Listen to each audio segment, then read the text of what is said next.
Ciao ragazzi, oggi vi faccio vedere come pulire in profondità un pacco pignoni della bicicletta. Solitamente si utilizza il prodotto direttamente sul pacco pignoni, ma ve lo sconsiglio perché in questa maniera rischiamo di intaccare il disco freno con la sporcizia del pacco pignoni. Il mio consiglio è rimuovere la ruota dalla bicicletta e smontare il pacco pignoni.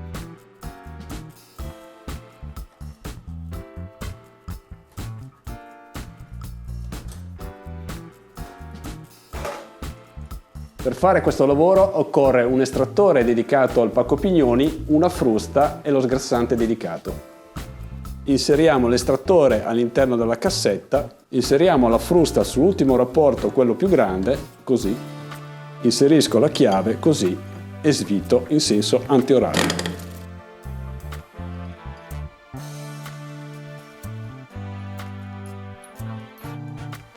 Togliamo ora la nostra frusta, così, e prendiamo per intero il nostro pacco pignoni e sfiliamo verso l'alto. Dato che il pacco pignoni è composto da più elementi, vi consiglio di utilizzare una fascetta in modo da non sbagliare il montaggio.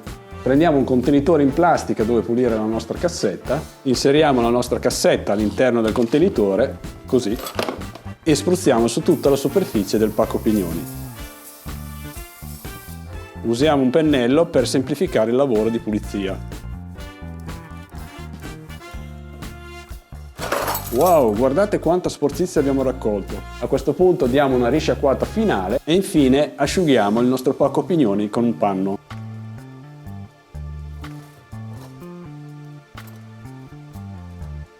Tagliamo a questo punto la fascetta in questa maniera, così possiamo riutilizzarla.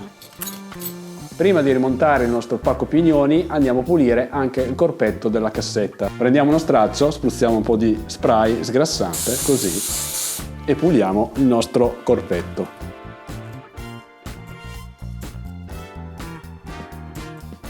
Ricordatevi, per montare il pacco pignoni a un verso, lo vedete da questo dentino più piccolo.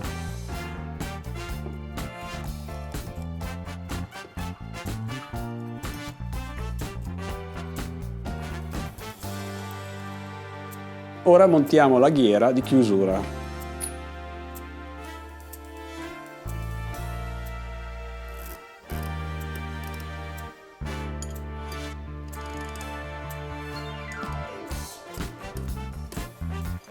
Per fare un lavoro più preciso vi consiglio di utilizzare anche una chiave dinamometrica per serrare la ghiera a 40 Nm.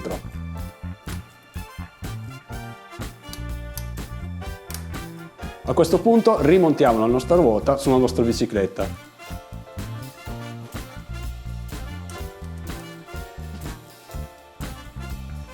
Bene ragazzi, ci vediamo al prossimo tutorial.